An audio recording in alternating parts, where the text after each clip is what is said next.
நான் இன்னொரு விஷயம், ஆனால் நான் நண்பர்களுக்கு சொல்லும் போது எல்லாமே இயக்குனர் ஜெயராமன்னே கூப்பிட்டு பழகுறதுனால டைரக்டர் ஜெயராமன் சொல்லிட்டேன், பாலகுமாரன் அப்படிங்கிறது இப்போ அவர் தயாரிப்பாளர் சொல்லும் போது தான் எனக்கு வந்து அது ஞாபகம் வந்தது. ஐயோ, பாலகுமாரன்னு சொல்லியிருந்திருக்கேன். ஃபேமிலி ஓரியன்ட் படங்கள், மீடியம் ரேஞ்சில் உள்ள படங்கள் பண்ணும்போது முதல் படியா நம்ம வந்து அப்ரிஷியேட் பண்ண வேண்டிய ஒரு தயாரிப்பாளர் தான்.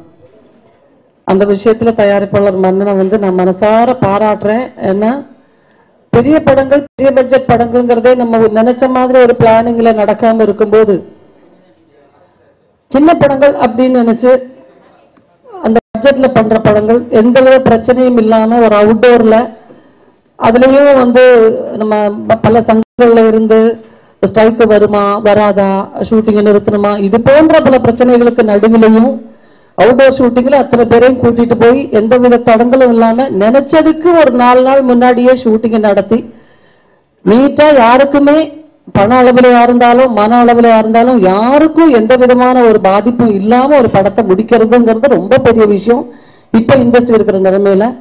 அந்த விதத்துல தயாரிப்பாளர் மன்னனுக்கு நாங்க யூனிட்ல எல்லாருமே நன்றி சொல்ல கடமைப்பட்டிருக்கோம். இரண்டாவது இயக்குனர் பாலகுமாரன், இது அவருடைய முதல் படம் அப்படிங்கிறதே வந்து ஒரு ஷூட்டிங் ஆரம்பிச்சு ஒரு 2-3 நாளைக்கு அப்புறம் யாருக்குமே அந்த ஞாபகம் இல்லாம போச்சு. அந்த அளவுக்கு நம்ம ஸ்கிரிப்ட் ரைட்டர் தருண் கோபி அவரும் எல்லாம் நல்ல நட்பில் இருக்கிறதுனாலையும் அந்த கதை 100% உங்க மனசுக்குள்ள ரொம்ப இறங்கி இருந்ததுனாலையும் அந்த டீம், அந்த டைரக்ஷன் டீமே வந்து ரொம்ப நல்லா உழைச்சிருக்காங்க. 40 நாள் 42 நாள் ஆகும் ஷூட்டிங் முடியறதுக்குன்னு சொன்னது 32 நாள்ல எனக்கெல்லாம் ஷூட்டிங் முடிச்சு அனுப்பிச்சிட்டாங்க. அதே மாதிரி கலைஞர் வைரமுத்து சாரனுடைய பாடல்கள் இந்த படத்துக்கு மிகப்பெரிய பிளஸ்ஸா இருக்கும். இந்த பாடல்கள்லாம் நீங்க கேட்கும்போது தெரியும்னா, அப்போ ஒரு 50 வருஷத்துக்கு முன்னாடி கிராமத்துல உள்ளவங்க சொன்ன சின்ன சின்ன பழமொழிகள், அதுல எல்லாம் சயின்டிபிக்கா எவ்வளவு தூரம் உண்மை இருக்கு அதெல்லாமே பாட்டுல மிக்ஸ் பண்ணி ரொம்ப யதார்த்தமான பாடல்கள். ஒரு குடும்பத்துல நடக்கக்கூடிய எல்லா விஷயங்களும் அவ்வளவு யதார்த்தமா எடுத்திருந்தாங்க. பல காட்சிகள்ல வந்து நடிப்புங்கிறதே மறந்து என்ன ஒரு பிஹேவ் பண்ணி தான் பண்ணியிருக்கோம். நடிப்புங்கிற ஒரு ஃபீலே வரல.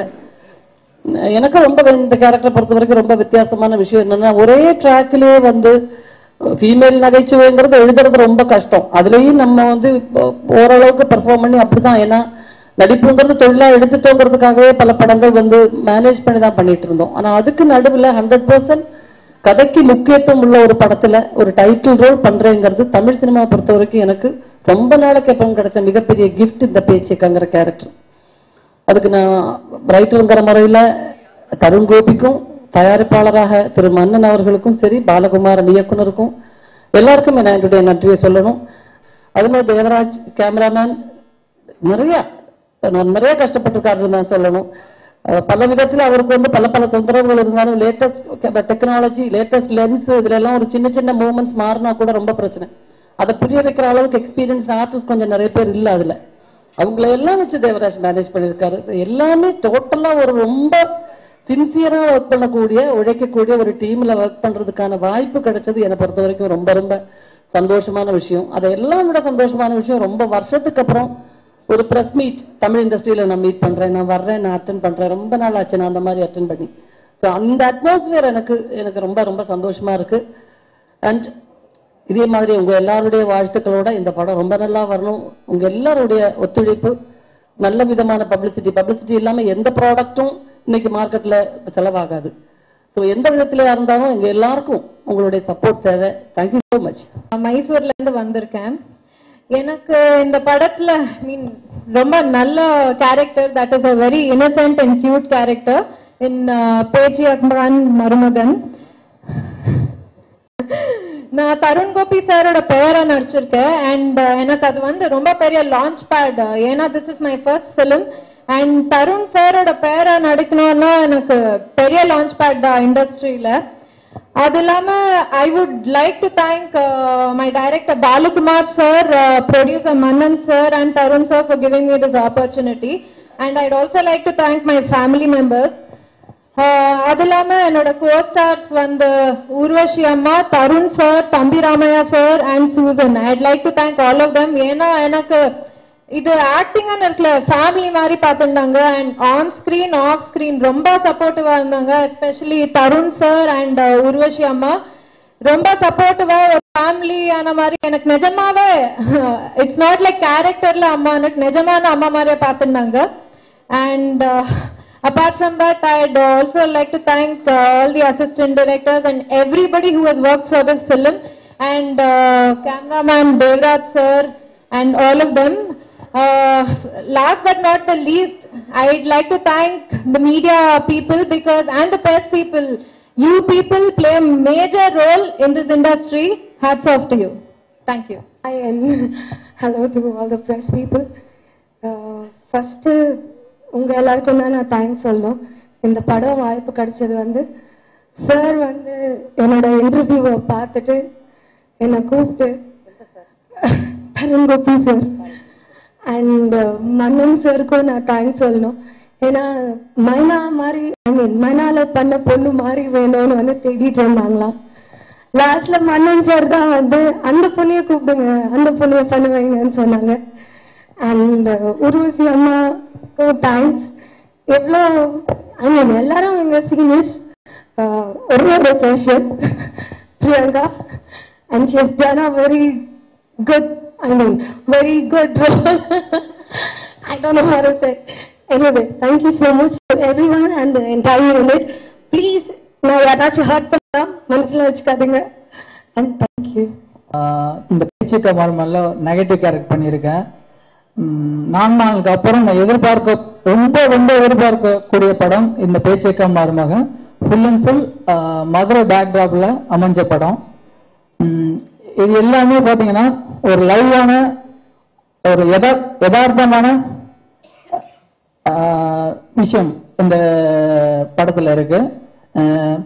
ஸோ இதுல வந்து நாங்க என்னன்னா அழகா வந்து ஒவ்வொரு சீன்ஸும் பண்றோம் அழகா டிஸ்கஸ் பண்ணி அழகா ஒரு லைவா பண்ணியிருக்கோம். இதுல வந்து நான் ரொம்ப தேங்க்ஸ் சொல்லணும்னா பாலகுமாரனுக்கு டைரக்டர் அவரு ரொம்ப தேங்க்ஸ் சொல்லணும். என் கேரக்டர் தானால அழகாக காமிச்சிருக்காரு தேவராஜ் சார் கேமராமேன். ஸோ அது எனக்கு ரொம்ப சந்தோஷமா இருக்கு. தென் இந்த படத்தோட கதாநாயகன் அண்ணன் தருண் கோபி அவர் ரொம்ப பிரியிருக்காரு படத்துல. நீங்க பாத்தீங்கன்னா இந்த படத்துல வாழ்ந்திருக்காரு. ஸோ நானும் அவரும் காம்பினேஷன்ல பண்றப்போ பாத்தீங்கன்னு வச்சுங்களேன் அழகா டிஸ்கஸ் பண்ணிப்போம் பண்ணி இப்படி பண்றா அப்படி பண்றான்னு. ஸோ அழகா பண்ணி ஒரு அற்புதமான படமா வந்திருக்கு பேச்சுக்கா மருமகன். நன்றி. வணக்கம். மைக் பிடிச்சாலே கொஞ்சம் சிக்கல் தான். இல்லை நான் மைக் பிடிச்சாலே கொஞ்சம் சிக்கல் தான். இந்த கதை வந்துட்டு கிட்டத்தட்ட நான் வந்து திமிரு படம் பண்றப்ப இந்த கதையை ரெடி பண்ணிட்டேன். என் அசிஸ்டன்ட் டைரக்டர் எல்லார்ட்டுமே இந்த கதையை பண்ணுங்கடா படம் பண்ணுங்கடா சொன்னேன். எவனும் கேட்கல. ஏன்னா சென்டிமெண்ட்னாலே பிடிக்காதுன்னு நினைக்கிறாங்க எங்களுக்கு. அதுக்கு பிறகு பார்த்தீங்கன்னா காலை படம் பண்ணி முடிச்சுட்டு மாயண்டி குடும்பத்தார படம் பண்ணேன். அதுக்கு பிறகு நான் கேட்ட கதைகள்லாம் பார்த்தீங்கன்னா ஒன்று லங்கோடு எடுத்துட்டு வந்து ஒரு கதை சொல்றாங்க, இல்லைன்னா ஒரு குச்சியை கொடுத்து மாடு மிக்கிற மாதிரி ஒரு கதை சொல்றாங்க. ஆனால் அந்த மாயண்டி குடும்பத்தார மாதிரி அதை காட்டிலும் ஒரு 10 விதமான ஒரு பெரிய விஷயம் இருக்குன்னு நினைக்கிறப்ப பார்த்தீங்கன்னா எந்த கதையும் செட் ஆகலை. அதுதான் இந்த 1.5 years கேப். வேற எந்த காரணமும் கிடையாது. அதுக்கு பிறகு பார்த்தீங்கன்னா அந்த கதையை பண்ணி முடிச்சுட்டோம். நேச்சுரலா நானும் ஜெயராமும் பாலகுமாரும் பார்த்து உணர்ந்த விஷயங்கள் எங்க ஊர்ல தேனி மாவட்டத்துல கம்பங்கூடலூர்ல நடந்த கதை இது. அவனுடைய மெயின் அந்த பாண்டின்ற வாத்தியார் கேட்டு இன்னைக்கு ஜட்ஜு பாதரா இருக்காரு. அவர் வந்து வெற்றி விழாவில் வந்து பேசுவார். எல்லாருக்கும் வந்து அந்த கதை தெரியும். அந்த மாவட்டத்தை முழுக்க எல்லாத்துக்கும் ஒரு மாமியார்னா என்ன, ஒரு மருமகன்னா என்ன, இப்படி ஒரு எஃபெக்ட் தான் சொல்லியிருக்காங்க தமிழ் சினிமாவில். ஒரு டிஃப்ரெண்டான ஒரு அப்ரோச் என்னன்னா அந்த காலத்துலேருந்து சரி இந்த காலத்தில் வாழ்ந்துட்டு இருக்காங்க. மருமகன் வர்றதை பார்த்தாலே மாமியார் உட்காந்துருக்குங்க எந்திரிச்சு வீட்டுக்குள்ள போடுவாங்க. அல்லது வந்து மாமியார் வர்றாங்கனாலே மருமகன் பார்த்தானாக்கா மாமியார் வர்றாங்கன்னு சொல்லிட்டு நிக்கிற தெருவில் வந்து அடுத்த தெருவுக்கு போயிடுவோம். அப்படி ஒரு கல்ச்சர், ஒரு கலாச்சாரம். மருமகன்றத தமிழ் வேறொரு தாய்க்கு இருந்து தனக்கு மாறுகின்ற மகன் தான் அந்த மருமகன். அப்படிப்பட்ட ஒரு மாமியார் கேரக்டர் ஒரு மருமகனுடைய கேரக்டர் இந்த படத்துல பெரிய ஹைலைட் பண்ணியிருக்கோம். இதை வந்து பாத்தீங்கன்னா இதுக்கு யாரை வந்து போடலாம்னு நினைச்சிட்டு வந்துட்டு நானு பங்காளி ப்ரொடியூசர் அப்புறம் வந்து எல்லாரும் டாக்டர் எல்லாரும் உட்காந்து பேசுறப்ப வந்துட்டு வெவ்வேறு விதமா பேசிட்டு இருந்தோம். டக்குன்னு வந்துட்டு எல்லாருக்கும் தோணுது வந்து நான் முறை வந்து தேசிய விருது வாங்கியிருக்காங்க, அத்தை விட்டோமேன்னு சொல்லிட்டு முதல்ல மேடம் சொல்லிட்டு தான் வீட்டுக்குள்ள போனேன். போயிட்டு அத்தை வந்து கதை சொன்னேன். அடுத்த செகண்ட் வந்து சொன்னாங்க, இது அருமையான சமாச்சாரம்ப்பா, இது வந்து தமிழ் சினிமாவில் சொல்லலை, இப்படி ஒரு உறவை, இப்படி ஒரு புனிதமான உறவை நீங்க எடுத்துட்டு வந்து அந்த கதை சொல்றீங்க. இந்த கதையை சொல்றது மாதிரி நீங்க எடுத்துட்டீங்கன்னா மிக பிரமாதமா இருக்கும். எப்படி என் டேட் வேணும் அப்படின்னு கேட்டாங்க. அந்த நிமிஷமே எங்களுக்கு முதல் வெற்றி தெரிஞ்சது. ஏன்னா அவங்க முன்னாடி எல்லாம் நடிக்கிறது சாதாரணமான விஷயம் இல்லை. இந்த சஜஷன் வச்சுட்டாங்களே அவ்வளவுதான், காலு பில்டிங் ஸ்ட்ராங் பேஸ்மெண்ட் வீக் தான் நமக்கு. அப்படி போட்டு அத்தை கூட வந்து ஃபர்ஸ்ட் நாளே வந்து உங்க காம்பினேஷன் சீன் வச்சாங்க. உண்மையிலே அற்புதமா மிக பிரமாதமா நடிச்சிருந்தது. இந்த படத்துல நாங்க வந்து நீங்க படம் பார்க்கல, நாங்க படம் பார்த்துட்டோம், அதனால சொல்றோம் மிக பிரமாதமா ஒரு நல்ல இதுகள் வரும். நண்பர்களுக்கு வந்து இந்த மீடியா மூலமா இருவருக்கும் சாரி சொல்லிக்கிறேன். இதுக்கு இந்த வாய்ப்பை ஏற்படுத்தி கொடுத்தது வந்து இந்த படத்தை கொடுத்தது மட்டும் இல்லாம அந்த 2 பேருக்கு வந்து ஒரு மனசார ஒரு மன்னிப்பு கேட்கறதுக்கு இந்த பிரஸ் மீட்டும் வச்சு கொடுத்த என்னுடைய பங்காளி ப்ரொடியூசர் மன்னன் அவர்களுக்கு நன்றி தெரிவிச்சுக்கிறேன். அப்புறம் இந்த படம் இன்னொன்னு சொல்றேங்க, இந்த படம் வந்து எப்படி வந்து நீங்க இந்த இதே பிரஸ் மீட்ல என்ன பார்த்துருந்தீங்கன்னா தெரியும். திமிரு ஓடுறப்ப திமிரு படம் வந்து ஹிட்னு முதல் நாள் சொன்னேன். அதே மாதிரி மாயாண்டி குடும்பத்தார் கலவரத்துக்கு முதல் நாளே ஹிட்னு சொன்னேன். அதே மாதிரி வந்து இது மிகப்பெரிய ஹிட். இது நான் சொல்லுகிறேன், இது வந்து பப்ளிசிட்டி நீங்க எந்த அளவுக்கு பண்றீங்களோ இன்னும் ஹிட்னு எங்களுக்கு வரும்.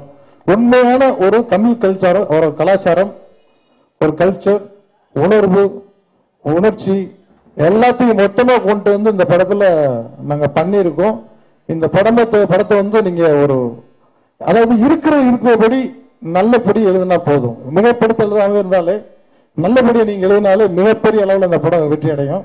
ஏன்னா இப்படிப்பட்ட படம் வெற்றி அடைந்தால்தான் கொஞ்சம் இந்த கிராமர் இல்லாத, கமர்ஷியல் ஐட்டம் இல்லாத, மறுபடியும் இந்த காரசாரம் இல்லாத, வெட்டு குத்து இல்லாம ஒரு நல்ல படங்கள் எடுக்கிறதுக்கு துணிச்சலா ப்ரொடியூசர்ஸ் நிறைய பேர் முன் வருவாங்க.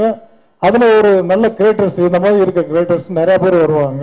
நல்லபடியும் இந்த படத்துல ஒத்துழைப்பு கொடுத்த அனைவருக்கும், அதை காட்டிலையும் இங்க வந்து எங்க பேச்ச இவ்வளவு நேரம் கேட்கிற உங்களுக்கும் என்னுடைய மனமார்ந்த நன்றி தெரிவிச்சுக்கொள்றேன். நன்றி, வணக்கம். இந்த படத்து பாடல்கள் அனைத்தும் கைப்பார வச்சு வைரமூர்த்தி எழுதியிருக்காங்க. மொத்தத்துல இது ஒரு லேட்டஸ்ட் கிழக்கிச்சேமின்னு சொல்லலாம். பாட்டு எல்லாமே ரொம்ப நல்லா வந்திருக்கு. இசை வந்து சபேஷ் முரளி பண்ணியிருக்காருங்க. படத்தோட ஒளிப்பதிவாளர் என்னோட பிரதர் தேவராஜ். யோகி படத்தோட கேமராமேன் தான் எங்க படத்தோட கேமராமேனும். படத்தோட எடிட்டர் சொல்லவே வேணாம், மைனா படத்தோட எடிட்டர் எனது உறவினர் LVK தாஸ் அவர்கள். இந்த படத்துல வந்துட்டு தருண் கோபி ஹீரோவா பண்ணியிருக்காரு. அறிமுக நாயகி பிரியங்கா பண்ணியிருக்காங்க.